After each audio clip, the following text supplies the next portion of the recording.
It's been nearly 2 weeks now since that Microsoft-Crowdstrike outage that caused so many problems at businesses and airports all across the country. We've been talking to a bunch of experts in security fields ever since then, trying to figure out what happened, what could be done better next time. WRL's Chris Lovingood has some advice from a few of them. With computers, things can and will go wrong, but tech security experts I talked to say that's why you prepare before things go wrong. Banks, hotels, airports. People are making first part of their flights, but then the second flight was canceled. All recently had issues serving the millions of people who rely on them. An update to software was all it took to send the blue screen of death around the world. Surprise, a bit of shock, I would say.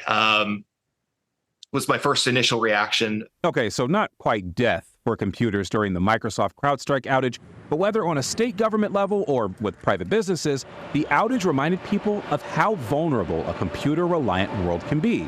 But that's why Duke Health Chief Digital Officer Jeff Ferranti says this outage needs to be discussed. I think it gives every CIO in the country pause, and I think we need to look holistically at these individual points of failure that can bring down large pieces of our infrastructure. He said Duke's computer problems were addressed pretty fast thanks to his team being prepared. We didn't have to cancel any clinics. We didn't have to close our ERs or our urgent cares.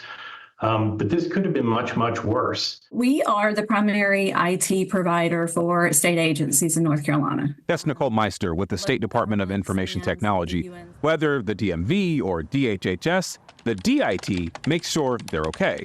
Meister says after a cyber incident, learning and adapting are key for responding next time. The more you can have overlapping capabilities, in other words, you don't put all of your eggs in one basket and you're reliant on one supplier of your technology, that helps you be more resilient and then you're able to recover quicker. So what about the next cyber incident?